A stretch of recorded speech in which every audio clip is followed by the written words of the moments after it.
হুজুর বলতেছে বাবা মুহাম্মদুল্লাহ আর বাবা আর মসজিদে থাকা লাগবে না, আর হোটেলে কাম কইরা পড়ালেখা করা লাগবে না, আজকে থেকে তোমার লজিং রেডি, 40 দিনের জন্য অন্তত কোনো চিন্তা নাই, আজ থেকে ওই বাড়িতে তোমার লজিং। মুহাম্মদুল্লাহ হাফেজ জি তিনি ওই বাড়িতে গেলেন, যা লজিং থাকেন, এইবার কোনো টেনশন নাই, আলহামদুলিল্লাহ খাওয়া থাকার পরিবেশ ভালো, মাদ্রাসায় আইতেছেন যাইতেছেন পড়তেছেন, পড়ালেখার দিক দিয়ে সবার উপরে, আখলাকের দিক দিয়ে সবার উপরে, আমলের দিক দিয়ে সবার উপরে, সবার নজরে পড়ে গেলেন। 10 দিন 20 দিন 30 দিন 39 দিন হয়ে গেল, লজিংয়ের মেয়াদ আছে আর মাত্র 1 দিন, যেই মাত্র লজিংয়ের মেয়াদ 1 দিন মাত্র বাকি, সাথে সাথে এলাকার আরেকজন মানুষ মারা গেল। লাশ মাদ্রাসার মাঠে নিয়ে হাজির, জানাজা পড়ানো হয়। উস্তাদ জি 40 দিনের জন্য একজন ছাত্র দেন, বড় হুজুর কয় আমার মুহাম্মদুল্লাহ ওই বাড়িতে তার লজিংয়ের মেয়াদ আছে মাত্র আর 1 দিন বাকি, আগামী কাল থেকে তুমি ওই বাড়িতে লজিং। চলে গেলেন আর এক বাড়িতে, দ্বিতীয় মরা বাড়িতে যায় তিনি থাকেন, খান লজিং। এইভাবেই চলছে তো চলছে, 30 দিন 35 দিন 39 দিন যেই মাত্র হয়ে গেল রে যুবক, 39 দিন হওয়ার লগে লগে আরেকজন মানুষ মারা গেল। লজিংয়ের মেয়াদ যেই মাত্র আর 1 দিন বাকি থাকে, একজন না একজন মানুষ মারা যায়। এলাকার মানুষের ভিতরে হইচই পড়ে গেল, মানুষের কানে কানে তারা কে যেন একজন আর একজনকে বলতেছে ব্যাপার কি। এই ছাত্রটার যখনই 39 দিন হয় তখনই এলাকার কেউ না কেউ মারা যায়, আবার জানাজা পড়ার পরে তাকে আবার লজিং দেওয়া হয়। হুজুর একটু খুলে বলেন ঘটনা কি, আমরা তো বুঝি না গো, আমরা তো কিছুই বুঝতেছি না। বড় হুজুর কয় আমিও তো কিছু বুঝি না, আমিও তো কিছু বুঝি না, আমিও তো কিছু বুঝি না। ওই রাত্রে তিনি ঘুমাইছেন, বড় হুজুর নিজেও টেনশনে পড়ছেন, রাতে ঘুমাইছেন, স্বপ্ন যুগে আমার আপনার নবী সরওয়ারে দু জাহান রাহমাতুল লিল আলামিনের সাথে সাক্ষাৎ। আল্লাহ নবী রহমতের নবী মায়ার নবী দু জাহানের বাদশা ডাক দিয়া কয় ও আহমদ তুমি টেনশনে পড়ে গেছো কেন? মানুষ 39 দিনের মাথায় কেউ না কেউ মারা যায়, তুমি তো জানো না আমার মুহাম্মদুল্লাহ আমার আল্লাহর কাছে কত প্রিয়, তুমি তো জানো না আমার মুহাম্মদুল্লাহ ছোট্ট বালক বাংলা থেকে এসেছে, আল্লাহর কত প্রিয় কত প্রিয়। তাড়াতাড়ি করে তারে মাদ্রাসায় স্থায়ীভাবে থাকা খাওয়ার ব্যবস্থা যে কোনো মূল্যে করো, নতুবা এলাকার একজন মানুষ আল্লাহ রাখবে না, তবু মুহাম্মদুল্লাহর খানা আল্লাহ বন্ধ করবে না।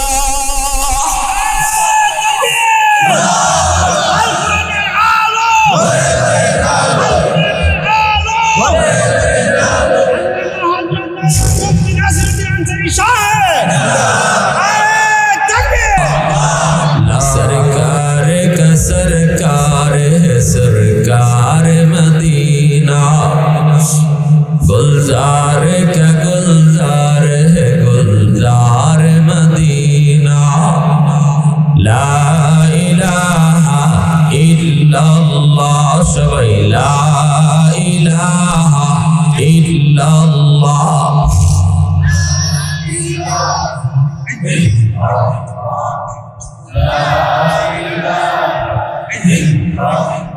मोहब्बत आवाज दिया ला इलाहा इल्लल्लाह।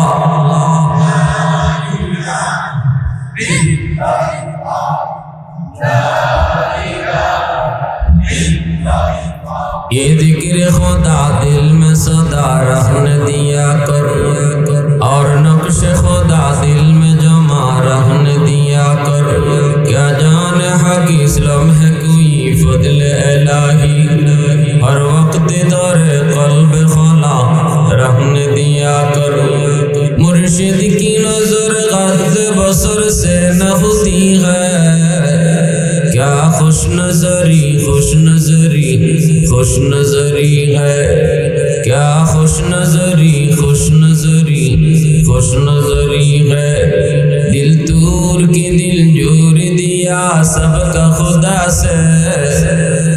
क्या दिल शिकनी है, क्या दिल शिकनी है।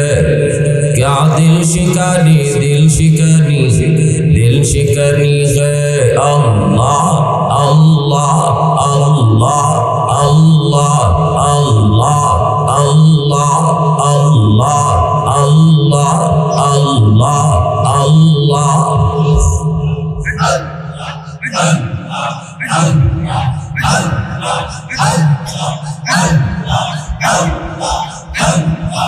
अल्लाह अल्लाह अल्लाह अल्लाह।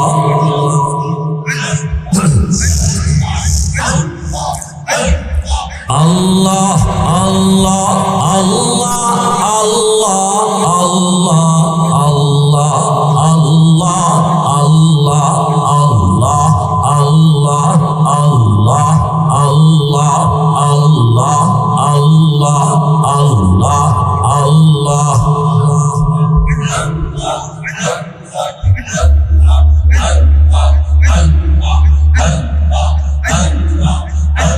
ला इलाहा इल्लल्लाहु मुहम्मदुर रसूलुल्लाह। जोरे सुरे बोली सल्लल्लाहु अलैहि वसल्लम। পিছনে ছোট ছোট বাচ্চারা যারা দৌড়াদৌড়ি করে, কেউ একজন পিছনে থাকেন, বাচ্চাদেরকে দৌড়াইতে দিয়েন না। আমার চোখের সামনে দৌড়াদৌড়ি করলে সমস্যা হয়। ঐতিহ্যবাহী দারুল উলুম হামিউস সুন্নাহ কওমি মাদ্রাসা হাফিজ ছাত্রদের পাক প্রদান উপলক্ষে আজকের ইসলামী মহাসম্মেলনের সম্মানিত সদর ইজলাস সভাপতি সাহেব, উপস্থিত জাতির বিবেক উলামায়ে কেরাম, অত্র এলাকার মুরব্বিয়ানে এজাম, কলিজার টুকরা যুবক, পর্দার আড়ালে পর্দানিশীন সম্মানিত মা ও বোনেরা, আল্লাহ পাকের দরবারে হাজার কোটি শুকর যে মালিক আমাকে আপনাকে এই মুহূর্তে দুনিয়ার সকল ব্যস্ততা থেকে মুক্ত করে শুধুমাত্র কেবলমাত্র আল্লাহ এবং আল্লাহ রসুলের মহব্বতের ভালোবাসা অন্তরে নিয়ে কোরআন হাদিসের মাহফিল তথা নবীর হাদিসের ভাষায় জান্নাতের বাগানে আসার বসার কিছু দেরি কথা শোনার তৌফিক যে আল্লাহ দান করেছেন, সে মালিকের দরবারে আওয়াজ করে কালিমাতুশ শুকর বলি আলহামদুলিল্লাহ। মুআজ্জাজ হাজিরিন, সমাজে দুই ধরনের প্রতিষ্ঠান চলে, একটা হলো জাগতিক শিক্ষা আর একটা হলো দ্বীনি শিক্ষা।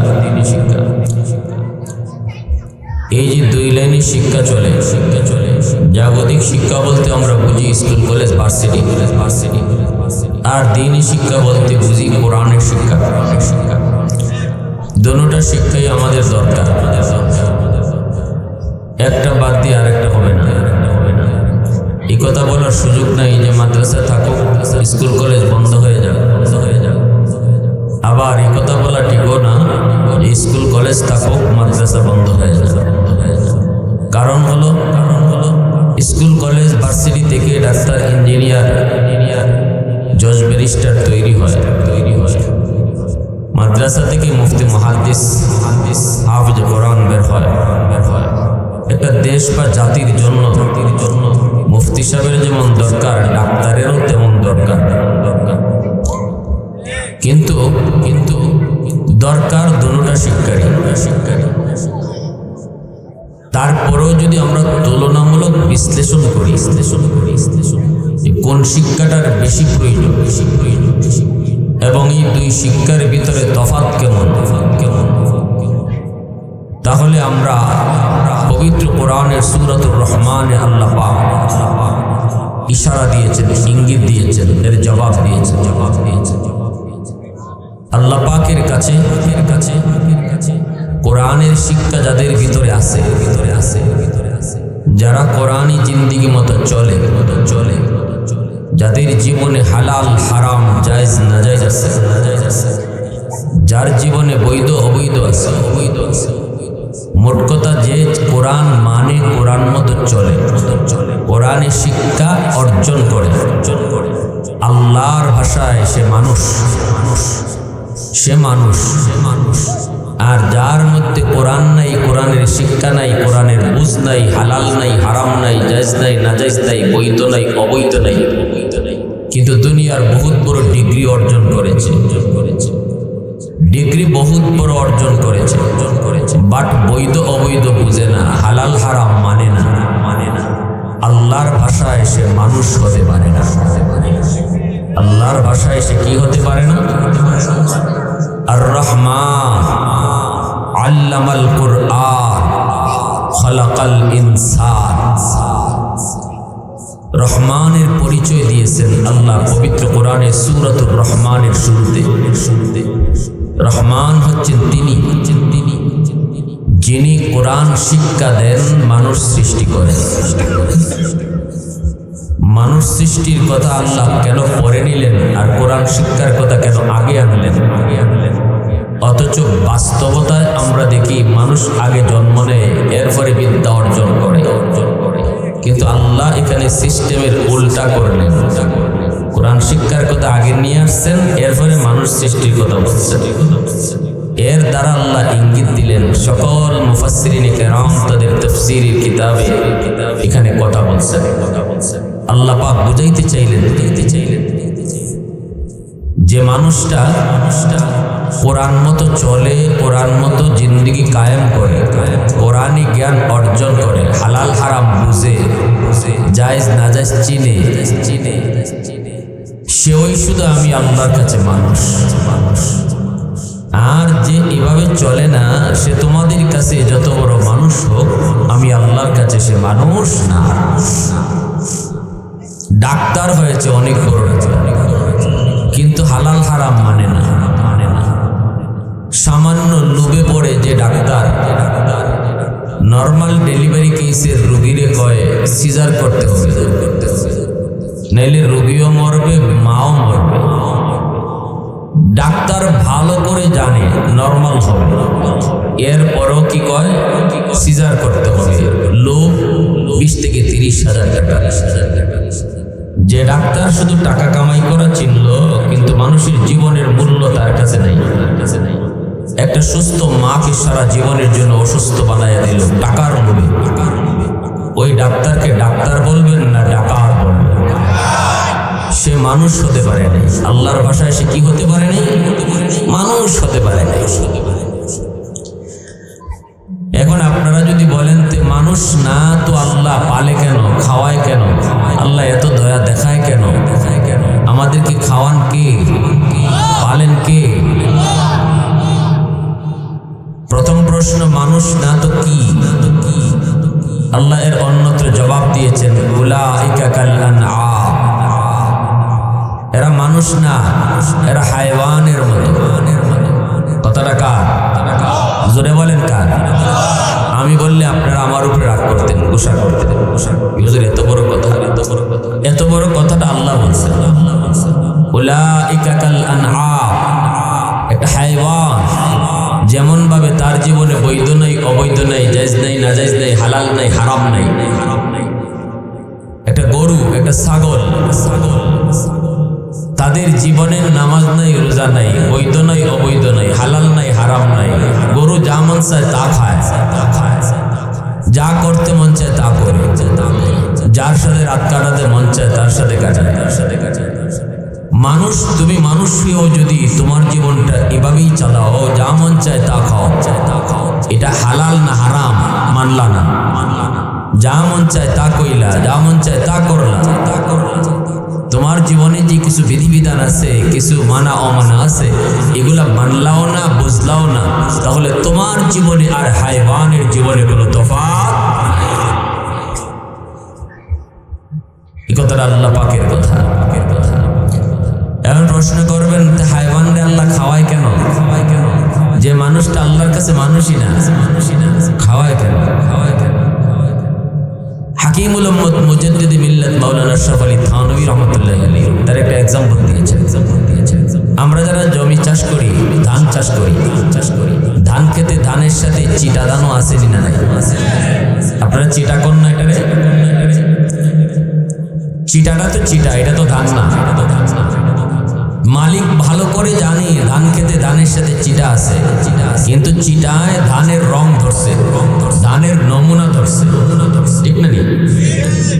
যার কারণে মালিক ওই ধান খেতে যত সেবা দেয়, প্রতিটা সেবার উদ্দেশ্য তার ধান, কিন্তু ধানের রং ধরার কারণে চিটাও এই সুবিধাটা পায়। ধান খেতে যখন পানি দেয়, এই পানিটা চিটাও তো পায়, সার দেয় চিটাও পায়, সেবা যা করে সব চিটা শরীক। মালিক কিন্তু ভালো করে জানে যেখানে চিটা তার উদ্দেশ্য না, উদ্দেশ্য ধান, কিন্তু ধানের নমুনা ধরায় চিটা এই সুযোগটা ভোগ করছে। আর মালিক মনে মনে হাসে যে তোমাকে আমি এখানে ধরলাম না, কারণ এখানে আমার ধানের রং ধরে আসছো, ধানের নমুনা নিয়ে আসছো, এজন্য তোমার আমি ধরলাম না। কিন্তু ধরবো, একটা সময় ধরবো, একটা সময় দেখবো তুমি আমার ধানের সাথে কিভাবে থাকো, ঠিক না? ধান কেটে বাড়িতে আনার পর এই চিটা আলাদা করার জন্য আপনারা কি করেন? এরকম একটা উঠানের মধ্যে লম্বা করে ধান বিছান না? বিছানোর পরে দুই দিকে দুইজনে কোলা হাতে নিয়ে ফাইল দেয়, মানে বাতাস দেয়। কোলা কোন তো আপনারা দুই দিকে দুইজনে কোলা হাতে নেয়, নিয়ে বাতাস দেয়। এই বাতাস দেয় আর কয় এখন থাক, এতদিন তো ধানের সাথে ছিলি ভালোই, এখন থাক একটু ধানের সাথে। বাতাস দেওয়ার সাথে সাথে চিটা ধান থেকে কি হয়? আলাদা হয়ে যায়। এই আজকে আলাদা হওয়ার দিন, আলাদা করে দেওয়া হচ্ছে ধানের জায়গায় চিটা, চিটার জায়গায়। তারপরে মালিক বড় আদর করে ধানটাকে যত্ন করে ঘরে নিয়ে গোলায় তুলে, ধানের যে গোলা, ধানের গোলায় ধান রাখে আর চিটা যায় চুলায়। চিটা কোথায় যায়? চিটার ঠিকানা হয় চুলা, আগুন চেতানোর জন্য, আর ধানের ঠিকানা হয় গোলা। ঠিক তেমনি আল্লাহ পাক রব্বুল আলামিন এই জমিনে যে সমস্ত অমানুষগুলি আল্লাহর তালিকায়, যারা অমানুষ, যারা হালাল হারাম মানে না, আল্লাহকে চিনে না, আল্লাহর পরিচয় জানে না, জানার চেষ্টাও করে না, যারা আল্লাহর কাছে মানুষ না, হাইওয়ানের মতো, এদেরকেও আল্লাহ পাক দুনিয়াতে পালতেছে, খাওয়াইতেছে একমাত্র কারণ এরা মানুষের নমুনা ধরে আছে, ঠিক কিনা? মানুষের রং, মানুষের সুরত, প্রকৃত মানুষ যারা তাদের যেমন চোখ আছে এদেরও চোখ আছে, প্রকৃত মানুষ তার যেমন হাত আছে এদেরও হাত আছে, নমুনা এক। এজন্য আল্লাহ এদেরকে খাওয়াইতেছে, পালতেছে। উদ্দেশ্য আল্লাহর অমানুষকে খাওয়ানো নয়, উদ্দেশ্য আল্লাহর মানুষদেরকে খাওয়ানো। কিন্তু ভোগ করতেছে অমানুষেরাও, ভোগ করতেছে আনআম যারা এরাও। কিন্তু আল্লাহও কিন্তু এই কথা মনে মনে কুদরতি হাসে, একদিন আলাদা করব, কিনা জোরে বলেন? আল্লাহ কয় একদিন আলাদা হবেই তোমরা, একদিন হবেই। সেই দিনটা কোন দিন? আল্লাহ বলেন ওয়ামতাজুল ইয়াউমা আইয়ুহাল মুজরিমুন। পবিত্র কোরআনুল কারীমের সূরা ইয়াসিন। কিয়ামতের ময়দানে আল্লাহ পাক সমস্ত অমানুষদেরকে আল্লাহ পাক ঘোষণা দিয়ে বলবে, এই জাহান্নামীর দল, আমার জান্নাতি বান্দাদের থেকে এখন তোমরা এই মুহূর্তে আলাদা হয়ে যাও। ওয়ামতাজুল ইয়াউমা আইয়ুহাল মুজরিমুন। আল্লাহ পাকের এই আওয়াজটা হলো বাতাস, এটাই হলো আল্লাহ পাক আলাদা করতেছে। সাথে সাথে অমানুষগুলি তারা মানুষ থেকে আলাদা হয়ে যাবে রে যুবক। জাহান্নামীরা জান্নাতীদের থেকে আলাদা হয়ে যাবে।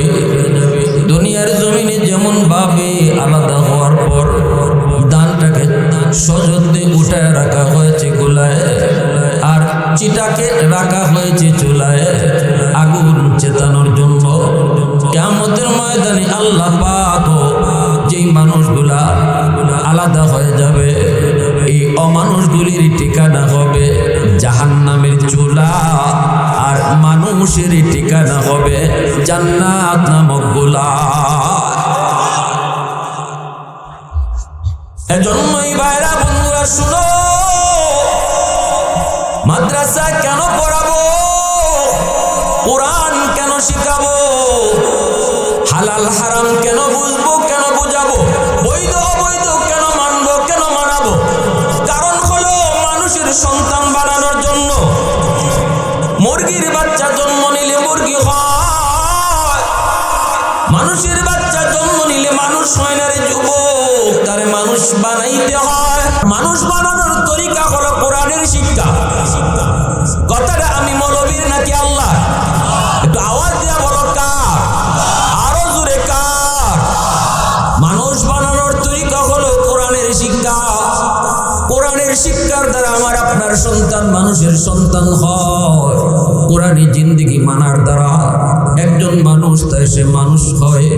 কোরআনের জিন্দেগি যার ভিতরে নাই সে মানুষের তালিকায় না। এজন্যই দুই শিক্ষার ভিতরে এত তফাৎ। ডাক্তার হওয়ার পরে যদি সে কোরআন মানে, কোরআন মতো চলে, তাহলে ডাক্তার সে তার নাম মানুষের তালিকায় তুলল। শুধু ডাক্তারি পরে মানুষ হওয়া যায় না যতক্ষণ পর্যন্ত কোরআনের জিন্দেগি সে গ্রহণ না করবে। ভাইরা বন্ধুরা জন্য বলতেছিলাম, মাদ্রাসা এলাকার জন্য রহমত। আল্লাহ পাক রব্বুল আলামিন বলেন, ওয়া নুনাজ্জিলু মিনাল কুরআন মা হুয়া শিফাউন ওয়া রাহমা ওয়া রাহমাতুল লিল মুমিনিন।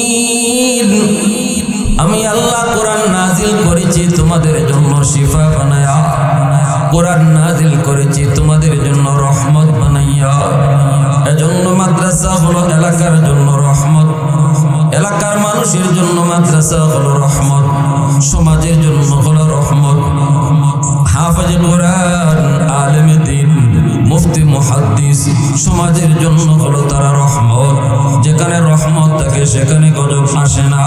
কোরআন যতদিন থাকবে ততদিন আল্লাহর পক্ষ থেকে রহমতের বাড়ি দ্বারা জমিনের ভিতরে চালু থাকবে। যেদিন কোরআনের শিক্ষা বন্ধ হয়ে যাবে ওই দিন আল্লাহর পক্ষ থেকে রহমত জমিনে নাজিল ও বন্ধ হয়ে যাবে। বলুন তো দেখি, আমি আপনি আল্লাহর রহমত ছাড়া বাঁচার কোনো উপায় আসেনি? একটা সেকেন্ড আল্লাহর রহমত ছাড়া বাঁচার উপায় আসেনি?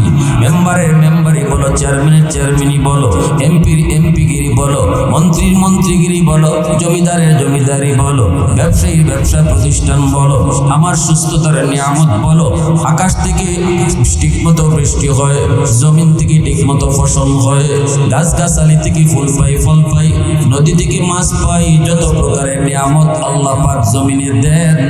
মালিক বলে সবগুলি নিয়ামতের উসিলা হলো কোরআনের শিক্ষা।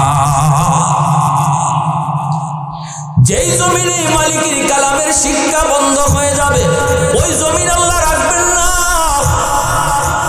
যদি মানুষ কোরআন থেকে মুখ ফিরায় নেয়, কোরআনের শিক্ষা থেকে মুখ ফিরায় নেয়, আল্লাহ পাক ওই জমিনটাও সেদিন রাখবেন না। এজন্যই তো কিয়ামতের আগ মুহূর্তে আল্লাহ পাক জিবরাইল আমিনকে বলবেন, জিবরাইল তাড়াতাড়ি জমিনে যাও, আমি আল্লাহ জমিনকে ধ্বংস করে দিব। কিন্তু এখনো কোরআন মানুষের ঘরে ঘরে আছে, কোরআনের হরফগুলি এখনো পৃষ্ঠায় পৃষ্ঠায়। যাও কোরআনের হরফগুলি উঠায় নিয়ে আসো। জিবরাইল আমিন কিয়ামতের আগ মুহূর্তে দুনিয়াতে তিনি আবারও আসবেন কোরআনের হরফগুলি উঠায় নেওয়ার জন্য। বাংলার মুসলমান কোরআন খুলবে যুবক, কোরআনের হরফ তারা পাবে না। ভারতের মুসলমান কোরআন খুলবে, হরফ পাবে না। আরবের মুসলমান কোরআন খুলবে, হরফ পাবে না। ওই দিনই দুনিয়ার শেষ দিন, আল্লাহ পাক দুনিয়া রাখবেন না। অতএব আল্লাহ বুঝায় দিলেন, কোরআন আছে তো দুনিয়া আছে, কোরআন থাকবে না তো দুনিয়া আল্লাহ রাখবে না। আমি আপনি টিকে আছি মাদ্রাসার উসিলায়, মেম্বারের মেম্বারি টিকে আছে মাদ্রাসার উসিলায়, চেয়ারম্যানের চেয়ারম্যানই আল্লাহ টিকায় রাখছে মাদ্রাসার উসিলায়, জমিদারের জমিদারি টিকায় রাখছে আল্লাহ মাদ্রাসার উসিলায়।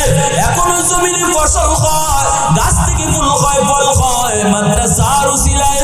সূর্য পূর্ব দিকে উঠে পশ্চিমে ডুবে মাদ্রাসার উসিলায়।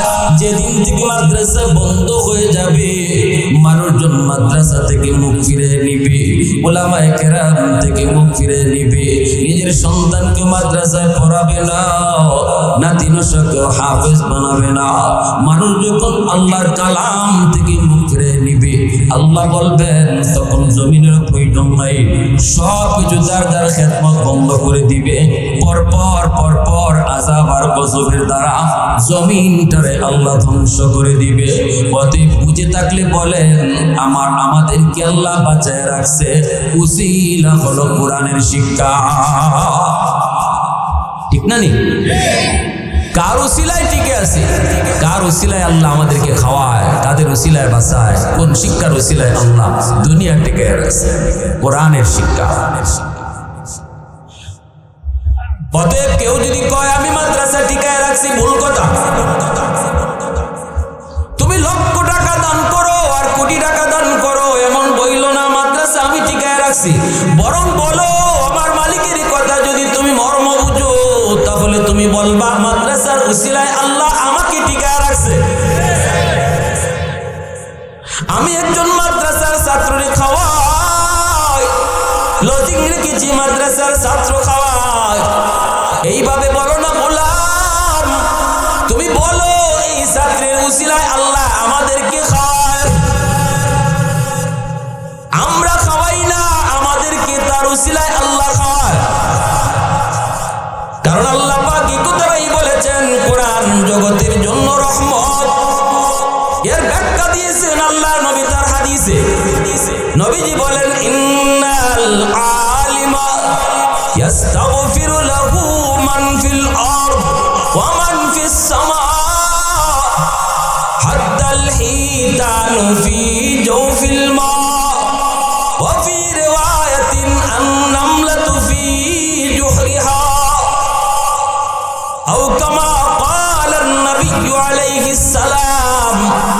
নবীজি বলেন, উম্মতের দল, উলামায়ে কেরামের মর্যাদা, হাফেজ কোরআনের মর্যাদা তোমরা যদি নাও বুঝো, মাদ্রাসার কদর যদি তোমরা ঠিক মতো নাও জানো, নাও বুঝো, নবীজি বলেন আসমান জমিনের ভিতরে আর যত মাখলুক রয়েছে, আসমান জমিনের ভিতরে আর যত মাখলুক রয়েছে, আসমানের ফেরেশতা বলো আর জমিনের পিপিলিকা বলো, পানির নিচের মাছ বলো, জঙ্গলের বাঘ বলো আর ভাল্লুক বলো, তুমি যত মাখলুক আসমান জমিনে তুমি দেখতে পাবারে উম্মত, তোমরা যদি মাদ্রাসার কদর নাও বুঝো, ওরা ঠিকই বুঝে। এমনকি গর্তের পিপিলিকায় কয়, মালিক মাদ্রাসার হায়াত তুমি বাড়ায় দাও, হাফেজ কোরআনের হায়াত তুমি বাড়ায় দাও, সমাজে সমাজে তুমি মাদ্রাসা কবুল করে নাও। পানির নিচের মাছও এই দোয়া করে, গাছের পাতাটা এই দোয়া করে। নবীজি বলেন, জাননি কেন তারা এই দোয়াটা করে? গাছের পাতায় কয়, মালিক আমি গাছ, এখনো দুনিয়ায় জীবিত আছি, বেঁচে আছি এই মাদ্রাসার উসিলায়, হাফেজ কোরআনের উসিলায়, আলেমে দ্বীনের উসিলায়। যদি একজন হাফেজের হায়াত বাড়ে, জমিনের হায়াত বেড়ে যায়, আর যখন জমিনের হায়াত বেড়ে যায়, তখন আমি মাছ আর পিপিলিকার হায়াতও বেড়ে যায়। একটু আওয়াজ দিয়ে কও না সুবহানাল্লাহ। আরেকটু জোরে আল্লাহু আকবার। এ যুবক আওয়াজ দিয়ে কও আল্লাহু আকবার। প্রশংসা করব কার? আরেকটু জোরে মালিকের নাম কার? ওয়াহদাত কি হিফাজত নেহি বেকুওয়াত বাজু, वहदत की हिफाजत नहीं बेकुवत बाजू, आती नहीं कुछ कमी हक ले खुदा दाद, आती नहीं कुछ कमी हक ले खुदा दाद। ऐ मर्द खुदा तुझको कुव्वत नहीं हासिल, जा बैठ किसी गार में अल्लाह को कर याद, जा बैठ किसी गार में अल्लाह को कर याद। ये सच ही कि बातिल की तरफदार नहीं हम, ये सच है कि बातिल की तरफदार नहीं हम, गद्दार न समझो हमें गद्दार नहीं हम।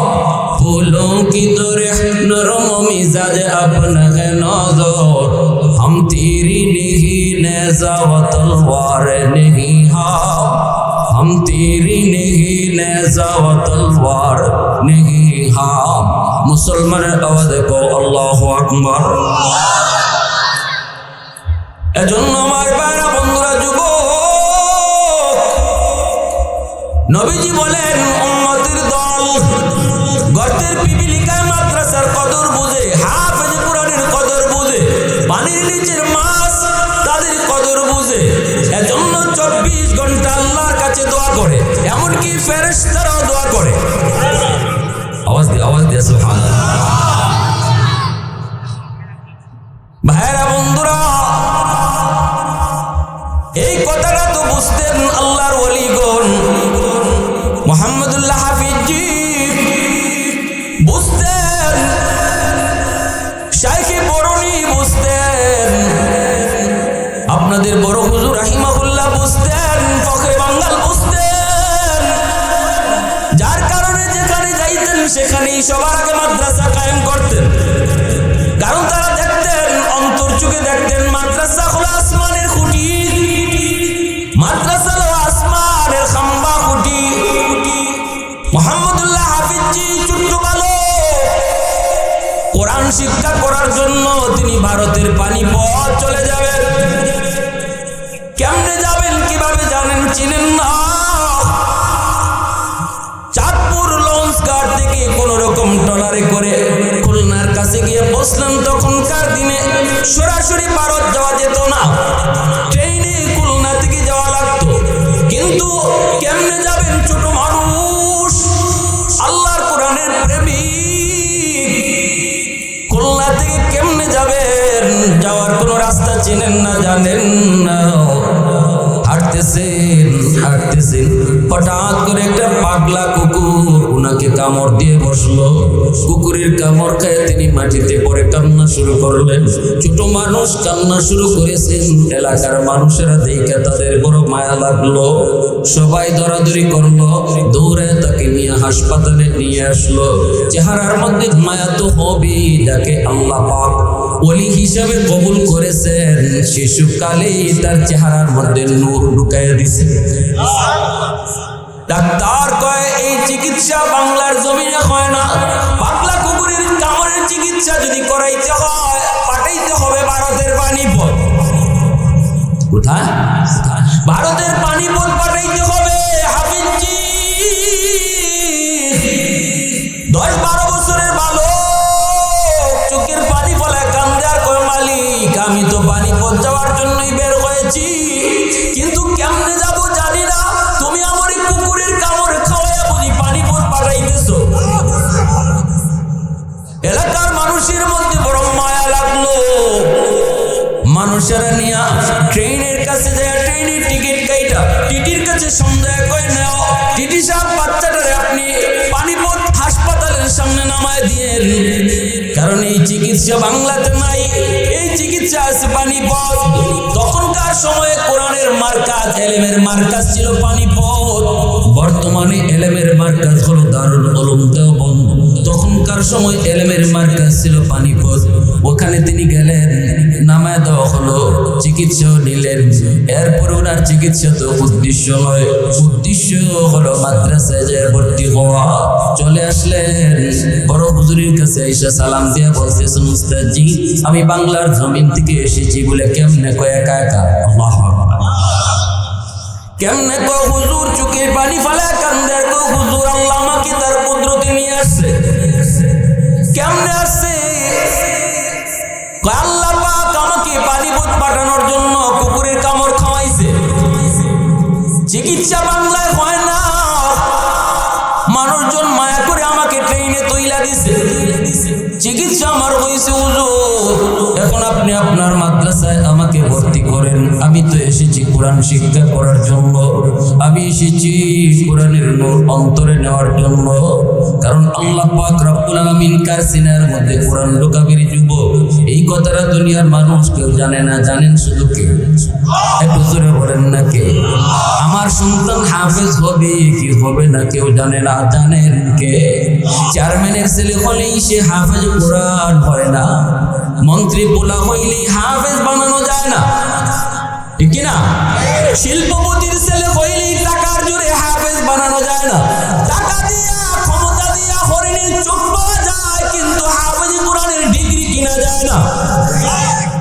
এটা আল্লাহ পাক রব্বুল আলামিন নিজে নির্বাচন করেন। সুম্মা আওরাসনাল কিতাব আল্লাযীনা ইসতাফাইনা মিন ইবাদিনা। আল্লাহ পাক রব্বুল আলামিন কয় কোরআনের নূর কোন সিনার ভিতরে আমি দিব, কোরআনের নূর কার সন্তানের সিনায় দিব, এটা আমি আল্লাহ একান্তই নির্বাচন, আমি নির্বাচন করি, আমি সেটা পছন্দ করি। নবী যেমন আল্লাহ পাকের নির্বাচন, নবী নির্বাচনের ক্ষেত্রে আল্লাহ পাক যে শব্দ ব্যবহার করেছেন, আলেম কি হবে, মুফতি কি হবে, হাফেজ কোরআন কি হবে, এই নির্বাচনের ক্ষেত্রে আল্লাহ একই শব্দ ব্যবহার করেছেন। আমলের মাধ্যমে আব্দুল কাদের জিলানী হওয়া যায়, আমলের মাধ্যমে মঈনুদ্দিন চিশতি হওয়া যায়। নবীর দরজা আল্লাহ বন্ধ করে দিয়েছে, ওলির দরজা আল্লাহ বন্ধ করে নাই। আমলের মাধ্যমে নবী হওয়া যায় না, আব্দুল কাদের জিলানী হওয়া যায়। নবীর আমলের মাধ্যমে নবী হওয়া যায় না, মঈনুদ্দিন চিশতি হওয়া যায়। ঠিক তেমনি ভাবে আল্লাহ পাক রব্বুল আলামিন কয় কার সিনার ভিতরে আমি কোরআন ঢুকাবো, এটাও শুধু আমি আল্লাহ জানি। আমার হাজারো হাজারো বান্দার ভিতর থেকে যেই সিনাটাকে আমি আল্লাহ চুজ করি, আমি যখন দেখি তার বাবার চোখের পানি, আমি আল্লাহ যখন দেখি তার মার চোখের পানি, গভীর রাতে মায় কান্না করে আর কয় মালিক আমার সন্তানকে তুমি কোরআনের হাফেজ বানাও। চোখের পানি ফেলায়া বাবা যখন কয় মালিক আমার কোরআন সন্তানকে তুমি কোরআনের পাখি বানাও, ওই বাপমার চোখের পানি আর দিলের হালত দেখা আমি আল্লাহ তার সন্তানের সিনাকে কোরআনের জন্য চুজ করি। আমি আমার কালামকে তার সিনায় আমানত রাখি, আমানত। এটা আমি আল্লাহর একান্তই নির্বাচন। মুহাম্মদুল্লাহ হাফিজজি উস্তাদের কাছে যায় কান্না করে আর কয় উস্তাদজি আমাকে আপনি মাদ্রাসায় ভর্তি করুন। এইবার উস্তাদ চোখের পানি ফেলায় কয় বাবা মুহাম্মদুল্লাহ বেশি দেরি হয়ে গেছে রে বাজার, আমার তো ভর্তির টাইম শেষ, যতটুকু ছাত্র নেওয়ার কথা এর চেয়ে বেশি হয়ে গেছে, আর কোনো সুযোগ নাই, মাদ্রাসায় থাকার সুযোগও নাই, বোর্ডিং এ খাওয়ানোর কোনো ব্যবস্থাও নাই, একজন ছাত্র রাখার মতো কোনো পরিবেশ নাই। বাজার টিকিটটা ছিড়বি না, ফিরতি টিকিটটায় তুমি এবারের মতো বাংলায় চলে যাও, আগামীতে আসলে পরে আমি তোমাকে ভর্তি করব। মুহাম্মদুল্লাহ হাফিজ যে ছোট্ট বালক উস্তাদের সামনে টিকিটটা সাথে সাথে ছিঁড়ে ফেললেন, আর বলতেছেন উস্তাদজি আমি আর যাব না, আমার মালিকের কালাম সিনায় না লইয়া আমি বাংলায় যাব না। উস্তাদের পা জড়ে ধরে কান্দেন। এইবার উস্তাদ কই বাবা পা সারো, কই রাখবো কই খাওয়াবো, কই রাখবো কই খাওয়াবো। ছোট্ট বালক মুহাম্মদুল্লাহ বলেন উস্তাদজি আমাকে শুধু আপনি ভর্তি করেন, আমি শুধু একটু ক্লাসে বসবো, আমি ক্লাসে বসে বসে শুধু পড়াটা নিব, থাকা খাওয়া আপনার চিন্তা করা লাগবে না। উস্তাদ কই তাহলে কই থাকবি তুই, কই খাবি? আমার আল্লাহ আমাকে রাখবি, আল্লাহ আমারে খাওয়াবে। মাদ্রাসার পড়া শেষ কইরা মুহাম্মদুল্লাহ হাফিজজি তিনি চলে আসলেন এলাকার মসজিদের মধ্যে এসে তিনি মাগরিব পড়লেন, এশার নামাজটা পড়েও তিনি মসজিদে বসা রইলেন। সবাই এশার নামাজ পড়ে যার যার বাড়িতে চলে যায় গো, কিন্তু ছোট্ট বালক তিনি তো মসজিদের কোনায় বসে বসে আমার আল্লাহর সাথে যেন কি কথা কয়। খাদেম সাহেব কয় বাবা কোনোদিন তো তোমাকে এই এলাকায় দেখলাম না, কোথায় তোমার বাড়ি, কার কাছে আইছো, কোন বাড়িতে আইছো, কেন আইছো, এখন বের হও, আমি এখন মসজিদ তালা দিব, আমি মসজিদটা তালা দিব। মুহাম্মদুল্লাহ বলেন চাচা যান এই এলাকা আমার বাড়ি নেই, আপন বলতে কেউ নাই, আমার বাড়ি হলো পূর্ব পাকিস্তান বাংলায়, আমি এসেছি আপনাদের মাদ্রাসায় পড়ালেখা করার জন্য, কিন্তু মাদ্রাসায় ভর্তির টাইম শেষ, মাদ্রাসায় জায়গা খাওয়ার জায়গা থাকার জায়গা নাই, শুধুমাত্র মাদ্রাসা মাদ্রাসায় আমাকে হুজুর ভর্তি করেছেন আর বলছেন বাবা টাকা খাওয়ার কোনো ব্যবস্থা মাদ্রাসায় হবে না। আমি বলছি আমার আল্লাহ ব্যবস্থা করব। চাচা যান, আমি আপনার কাছে একটু অনুরোধ করব, আমাকে মসজিদের বারান্দায় একটু থাকতে দিবেন নি গো। আমি শুধু বারান্দায় শুয়ে শুয়ে আমার মালিকের কালাম শিখব। একটু থাকার ব্যবস্থা আমাকে মসজিদের বারান্দায় দিবেন। খাদেম সাহেব কই বাবা থাকার সুযোগ দিতে পারি, তোমার দিকে মায়া লাগছে, কাঁদতেছো, মায়া লাগছে, থাকার সুযোগ দেওয়া যেতে পারে, কিন্তু বাজান রে আমাদের এলাকার মানুষ বড় গরিব, যদি কেউ একটু খাওয়াইতে কেউ তোমার খাওয়াইতে পারবে না। এখন একটু কও তুমি থাকতে পারবা, কিন্তু খাওয়ার কোনো ব্যবস্থা নাই। আল্লাহর ওলি কয় আমাকে একটু থাকার ব্যবস্থা দিলেই হবে। থাকার ব্যবস্থা তিনি পেয়ে গেলেন মসজিদের বারান্দায়। আল্লাহর কালাম তিনি পড়তেছেন, কোরআন শিখতেছেন, এলেম অর্জন করেন, কিতাব পড়েন। রাত যখন 10টা বেজে গেল, পেটের ক্ষুধায় তিনি অস্থির বের হয়েছেন পাশের একটা বাজারে, ভাঙ্গাচোরা একটা এলাকার বাজার, ভাঙ্গা বাজার। ওই বাজারে দেখেন একটা ভাঙ্গাচোরা একটা হোটেলের মালিক হোটেলটা বন্ধ করে ফেলবে, কিছুক্ষণের ভিতরে হোটেলটা বন্ধ করে ফেলবে।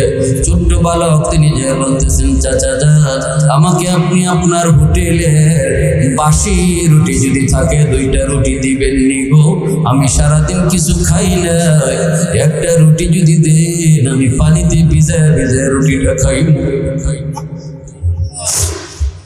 হোটেলের মালিককে কই বাবা না কোনো বাসি রুটি নাই। তিনি বলতেছেন চাচা গো আমাকে মাগনা দেওয়া লাগবে না, মাগনা দেওয়া লাগবে না, জানি কিছু একটা নয়তো 2টা রুটি নতুবা 1-2টা রুটি আপনার এমনি পড়ে রইছে, চাচা আমার মাগনা দিয়েন না, আমি আপনার হোটেলে কাম করব। তুই কি কাম করবা? ওই যে মানুষজন সারাদিন খায়া তারা চলে গেছে, প্লেটটা এখনো জুটা রয়েছে, ওই জুটা প্লেটটা আমি পরিষ্কার করব, জুটা প্লেটটা আমি পরিষ্কার করব, বিনিময়ে আমার 2টা রুটি আপনি দিয়েন, বাসি রুটি। ওই 2টা রুটির ভিতরে একটা রুটি খাই আমি সারা রাত কাটাবো, আর একটা রুটি আমি সারা দিনের জন্য রেখে দিব। হোটেলের মালিকে কয় ঠিক আছে, এই যদি হয় তাহলে রাখলাম। তিনি ওই বাসি এই যে জুটা প্লেট, ওই প্লেটটা তিনি পরিষ্কার করেন, বিনিময়ে তাকে 2টা রুটি দেওয়া হয়। একটা রুটি পানিতে ভিজায় সারা রাতের জন্য, আরেকটা রুটি রেখে দেন দিনের জন্য। এইভাবে তিনি মাদ্রাসায় পড়তেছেন, পড়ালেখা করতেছেন, আল্লাহর কালাম শিখে দিন যায় রাত যায়। অল্প দিনের ভিতরেই মাদ্রাসার 1 নাম্বার ছাত্র হয়ে গেছে। উস্তাদদের নজরে পড়ে গেলেন, সকল উস্তাদদের বড় মায়ার বড় নজরে পড়ে গেলেন মুহাম্মদুল্লাহ হাফিজ জি। উস্তাদরা বড় মায়া করতেছেন, বড় হুজুরে বড় মায়া করেন, কিন্তু কিছু করার নাই, মাদ্রাসায় সুযোগ নেই। যেভাবে থাকতেছেন এইভাবেই থাকতেছেন। উস্তাদও ডাক দেয় না, কাছে না, কান্দেন আর বলেন বাবা মুহাম্মদুল্লাহ জানি, ও বাবা আর কান্দায় না, নিজেও কান্দো না, আমারও কান্দেও না, কষ্ট করে আল্লাহর কালাম সিনায় নিতে কষ্ট করতে হয়। এইভাবে বুঝ দিয়া পড়াইতেছেন, পড়তেছেন। ভাইরা বন্ধুরা, একদিন হঠাৎ করে এই এলাকার একজন মানুষ মারা গেল। জানাজা পড়ার জন্য মাদ্রাসার মাঠে হাজির করা হলো। জানাজা শেষ হলো, ওই এলাকার রসুম ছিল জানাজার পর 40 দিনের জন্য একজন ছাত্রের লজিং রাখা হয়। ওই মানুষগুলি বলতেছে হুজুর 40 দিনের জন্য একজন ছাত্রদের লজিং রাখবো, যেই লোকটা মারা গেল তার ছেলেরা খাওয়াবে। হুজুর বলতেছে বাবা মুহাম্মদুল্লাহ মসজিদে টাকা লাগবে না, আর হোটেলে কাম কইরা পড়ালেখা করা লাগবে না, আজকে থেকে তোমার লজিং রেডি, 40 দিনের জন্য অন্তত কোনো চিন্তা নাই, আজ থেকে ওই বাড়িতে তোমার লজিং। মুহাম্মদুল্লাহ হাফিজ জি তিনি ওই বাড়িতে গেলেন, যা লজিং থাকেন, এইবার কোনো টেনশন নাই, আলহামদুলিল্লাহ খাওয়া থাকার পরিবেশ ভালো, মাদ্রাসায় আইতেছেন যাইতেছেন, পড়তেছেন, পড়ালেখার দিক দিয়ে সবার উপরে, আখলাকের দিক দিয়ে সবার উপরে, আমলের দিক দিয়ে সবার উপরে। সবার নজরে পড়ে গেলেন। 10 দিন, 20 দিন, 30 দিন, 39 দিন হয়ে গেল। লজিকের মেয়াদ আছে আর মাত্র 1 দিন। যেই মাত্র লজিকের মেয়াদ 1 দিন মাত্র বাকি, সাথে সাথে এলাকার আরেকজন মানুষ মারা গেল। লাশ মাদ্রাসার মাঠে নিয়ে হাজির, জানাজা পড়ানো হয়। উস্তাদজি 40 দিনের জন্য একজন ছাত্র দেন। বড় হুজুর কয় আমার মোহাম্মদুল্লাহ, ওই বাড়িতে তার লজিকের মেয়াদ আছে মাত্র আর 1 দিন বাকি। আগামী কাল থেকে তুমি ওই বাড়িতে লজিক। চলে গেলেন আরেক বাড়িতে, দ্বিতীয় মরা বাড়িতে যায় তিনি থাকেন, খান লজিক। এইভাবেই চলছে তো চলছে। 30 দিন, 35 দিন, 39 দিন যেই মাত্র হয়ে গেল রে যুবক। 39 দিন হওয়ার লগে লগে আরেকজন মানুষ মারা গেল। লজিকের মেয়াদ যেই মাত্র আর 1 দিন বাকি থাকে, একজন না একজন মানুষ মারা যায়। এলাকার মানুষের ভিতরে হইচই পড়ে গেল। মানুষের কানে কানে তারা কে যেন একজন আর একজনকে বলতেছে, ব্যাপার কি? এই ছাত্রটার যখনই 39 দিন হয় তখনই এলাকার কেউ না কেউ মারা যায়। আবার জানাজা পড়ার পরে তাকে আবার লজিং দেওয়া হয়। হুজুর একটু খুলে বলেন ঘটনা কি? আমরা তো বুঝি না গো, আমরা তো কিছুই বুঝতেছি না। বড় হুজুর কয় আমিও তো কিছু বুঝি না, আমিও তো কিছু বুঝি না, আমিও তো কিছু বুঝি না। ওই রাত্রে তিনি ঘুমাইছেন। বড় হুজুর নিজেও টেনশনে পড়ছেন। রাতে ঘুমাইছেন, স্বপ্ন যুগে আমার আপনার নবী সরওয়ারে দু জাহান রাহমাতুল লিল আলামিনের সাথে সাক্ষাৎ। আল্লাহ নবী, রহমতের নবী, মায়ার নবী, দু জাহানের বাদশা ডাক দিয়া কয়, ও আহমদ, তুমি টেনশনে পড়ে গেছো কেন? মানুষ 39 দিনের মাথায় কেউ না কেউ মারা যায়। তুমি তো জানো না আমার মোহাম্মদুল্লাহ আমার আল্লাহর কাছে কত প্রিয়। তুমি তো জানো না আমার মোহাম্মদুল্লাহ ছোট্ট বালক বাংলা থেকে এসেছে, আল্লাহর কত প্রিয়, কত প্রিয়। তাড়াতাড়ি করে তার মাদ্রাসায় স্থায়ীভাবে থাকা খাওয়ার ব্যবস্থা যে কোনো মূল্যে করো, নতুবা এলাকার একজন মানুষ আল্লাহ রাখবে না, তবু মোহাম্মদুল্লাহর খানা আল্লাহ বন্ধ করবে না।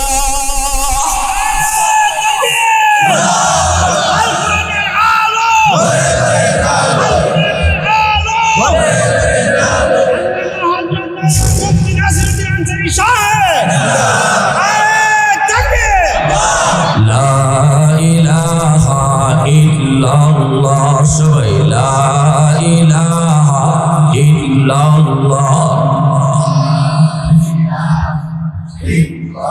আওয়াজ দিয়া লা ইলাহা ইল্লাল্লাহ।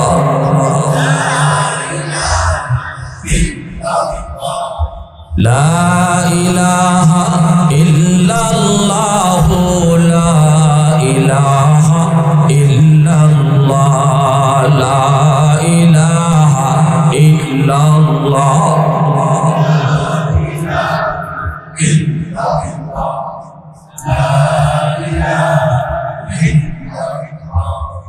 লা ইলাহা ইল্লাল্লাহ।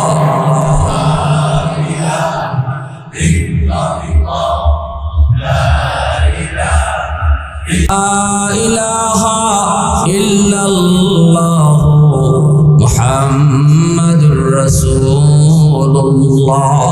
জোরে সুরে বলি সাল্লাল্লাহু আলাইহি ওয়াসাল্লাম। এজন্য আমার ভাইরা বন্ধুরা যে কথা বলতেছিলাম, আল্লাহর কালাম, যে কালামের উসিলায় আল্লাহ পাক জমিন টিকায় রাখছে। আপনাদের এলাকার জন্য আপনাদের মাদ্রাসা হলো রহমত। কথাটা আল্লাহ পাকের। এই এলাকার জন্য যেই এলাকার যেই মাদ্রাসা, সেই মাদ্রাসা হলো এলাকার জন্য রহমত। এই মাদ্রাসা যতদিন থাকবে আল্লাহ তার রহমতের চাদর দিয়া এলাকারে ডেকে রাখবে। যেখানে রহমতের চাদর দিয়ে আল্লাহ পাক ডেকে রাখে, আসমানি জমিনি গজব থেকে আল্লাহর হেফাজত করে। আসমানি জমিনি গজব থেকে ওই এলাকারে আল্লাহ হেফাজত করে। যেখানে রহমত নাই সেখানে গজব আসে, রহমত যেখানে নাই সেখানে গজব, রহমত যেখানে আছে সেখানে ইমাম গাজ্জালী দাকাইকুল আকবার নামক কিতাবের ভিতরে নবীর একখান হাদিস এনেছেন, কিয়ামতের ময়দানে আল্লাহ পাক একজন মানুষকে কইব, ও বান্দা তোমাকে আমি আল্লাহ মাফ করে দিমু, কিন্তু উসিলা লাগবে। বলো তো দেখি দুনিয়ার জমিনে কোন আলেম, হক্কানি আলেম, আমার নবীর ওয়ারিস, এমন কোন আল্লাহওয়ালা আলেমের মজলিসে তুমি বসছিলা কিনা? এতটুকু উসিলা যদি আমি আল্লাহ পাই, হাসরের ময়দানে ওই উসিলায় তোমারে মাফ করে দিমু। আল্লাহ হাসরের ময়দানে ছোট ছোট উসিলা খুঁজবে, কোন উসিলায় আল্লাহ কাকে মাফ করে দিতে পারে। হাসরের মাঠে আল্লাহ পাক বহু ছোট্ট ছোট্ট উসিলায় বহু বান্দা বান্দির মাফ করে দিবেন। তখনই লোকটা কইব, মালিক মনে পড়ে না, আল্লাহ কোন আলিমের মজলিসে বসছি কইয়া মনে পড়ে না, এলাকার ভিতরে মাহফিল ছিল কিন্তু আমি দুর্ভাগা হতভাগা, আমি এসে বসার মতো তৌফিক পাই নাই। আল্লাহ পাক কইব, ঠিক আছে বান্দা, বল কোন আলেমের সাথে এক দস্তরখানায় বইসা জীবনে খানা খাইছো কিনা? কইব না গো মালিক, মনে পড়ে না। এবার আল্লাহ কইব, বল দেখি আলেমের যেই করে ছিল এই করে তুমি কোনোদিন থাকছো কিনা? কইব না গো মালিক, মনে পড়ে না। এবার আল্লাহ পাক কইব, তোমার কোন সন্তানের নাম আলেমের নামে নাম রাখছো কিনা কও। সুবহানাল্লাহ জোরে বলে। ইমাম গাজ্জালী রাহমাতুল্লাহ আলাইহি দাকাইকুল আখবার নামক কিতাবের মধ্যে আনছেন নবীর হাদিস, আল্লাহ পাক এমন বহু বাপ মারে মাফ করে দিব যে বাপ মায়ের সন্তানের নাম কোন একজন আল্লাহওয়ালা আলেমের নামে নাম রাখছিল, এই উসিলায় আল্লাহ মাফ করে দেবে, মাফ করে দেবে। তখন কইব, না গো মালিক, মনে পড়ে না, মনে পড়ে না। আল্লাহ পাক রব্বুল আলামিন কইব, তাহলে দেখি একটু কোন একজন আলেমের সাথে তোমার সম্পর্ক ছিল কিনা? না গো মালিক, মনে পড়ে না। আল্লাহ কইব, ও বান্দা, কোন একটা উসিলায় তো তোরে মাফ করতে পারলাম না, এবার শেষমেশ একটা কথা আমি তোরে জিজ্ঞেস করি, তুই গো, শুনবার ইচ্ছা আছে আপনাদের? কার কার আছে একটু হাত তুলে? আল্লাহ তুমি কবুল করো, সবাই বলে না। আল্লাহ শেষমেশ একটা উসিলা করবে। দুনিয়াতে তোর এমন কোন বন্ধু ছিল কিনা যেই বন্ধু আলেম উলামাদেরকে মহব্বত করত? ডাইরেক্ট না, ডাইরেক্ট না, ইনডাইরেক্ট, ইনডাইরেক্ট। সুবহানাল্লাহ। এই যে আপনাদের মাদ্রাসা দারুল উলুম হাবিবুস সুন্নাহ মহিলা কওমি মাদ্রাসা, আল্লাহ মনে করেন এইভাবে জিগাইব, বান্দা তুই মাদ্রাসায় কোনোদিন গেলি না, মাদ্রাসার ছাত্রদের পাশেও বসলি না, সহযোগিতাও করলি না, কিন্তু বল এমন কোন বন্ধু তোর ছিল কিনা যেই বন্ধুই মাদ্রাসায় আসা যাওয়া করতো? সুবহানাল্লাহ। তখন কইব, মালিক মনে পড়েছে, আমার একজন বন্ধু ছিল, আমার বন্ধু মাদ্রাসায় আসা যাওয়া করতো, ছাত্রদের খোঁজ খবর নিত, উস্তাদগণের খোঁজ খবর নিত, মসজিদের ইমামের সাথে সম্পর্ক ছিল, মাদ্রাসার কোনো কিছু প্রয়োজন হলে আমাকে শুনাইতো, আমিও কিছু চাইলে সাধ্যমতো তার হাতে দিতাম। আমি যাই না, কিন্তু আমার বন্ধু যাইতো। তখনই আল্লাহ পাক কইব, ফেরেশতারা আমার বান্দারে ফিরে আনো, জাহান্নামে নেওয়া লাগবে না। আমার নবীর নায়েবদের সাথে ডাইরেক্ট না, ইনডাইরেক্ট তার সম্পর্ক প্রমাণিত হয়েছে। ওই উসিলা ধরে আমি আল্লাহ তারে হাসরের মাঠে মাফ করে দিলাম। আওয়াজ দেয়া কো, প্রশংসা করব কার? আরেকটু জোরে কার? আলহামদুলিমান কাদ্দারা খাইরান ওয়া খাবালা,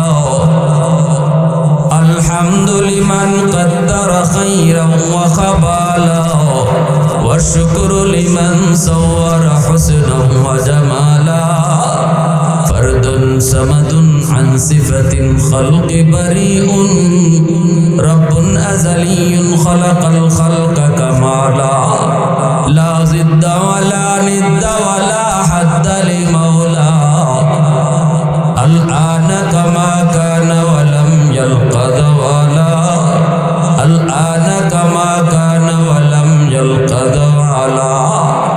হাসরের মাঠে আল্লাহ একটা মুকুট হাতে নিয়ে দাঁড়ায় থাকবে, কই তোমরা বাপ মা? নবীর বাপ মা এসে কইব, আল্লাহ আমি তো অমুক নবীর আম্মা, অমুক নবীর আব্বা। আল্লাহ বলবেন,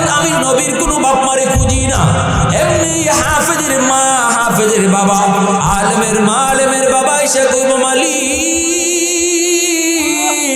আমাকে বুঝে আপনি চিনছেন, আমি অমুক হাফেজের মা, অমুক আলেমের বাবা। আল্লাহ হাসরবাসীর সামনে কইব আমি তো তোমাদেরকেই বুঝতেছি। মান কারাআল কুরআন ওয়া আমিলা বিমা ফিহি উলবিসা ওয়ালিদাহু তাজান ইয়াউমাল কিয়ামা দাওহু আহসানু মিন দাওই শামস। সেদিন আল্লাহ নিজের হাতে মুকুট পরাবে। কাকে? কয় হাফেজের বাপ মারে। কারে? কয় আলেমের বাপ মারে। আল্লাহু আকবার জোরে কও। আল্লাহর হাতে মুকুট পরার ইচ্ছা কার কার আছে? হাত তুলে একটু আল্লাহরে দেখো। মন থেকে হাতটা তুলো। আল্লাহ যেন আওলাদ থেকে হাফেজ আলেম আল্লাহ কবুল করে। সবাই বলে না আমি, আরো জোরে বলে না। কোনো না কোনো সুরতে মাদ্রাসার সাথে সম্পর্ক। জন্য রাসূল কইছে কুন আলিমান আও মুতাআল্লিমান আও মুহিব্বান আও মুঈনান ফালা তাকুন খামিসা। সাইদুল বিনতে তাকো ওই মাদ্রাসার ছাত্র নাইলে উস্তাদ পারছো না, তাহলে মাদ্রাসার মহব্বত করো আর সহযোগিতা করো। এর বাইরে যাও না। রাসূল বলতেছেন সাবধান, এর বাইরে যাও না। যাদের উসিলে আল্লাহ তোমারে খাওয়াইতেছে, যাদের উসিলে আল্লাহ দুনিয়া টিকায় রাখছে, যে শিক্ষার উসিলায় আল্লাহ পাক তোমার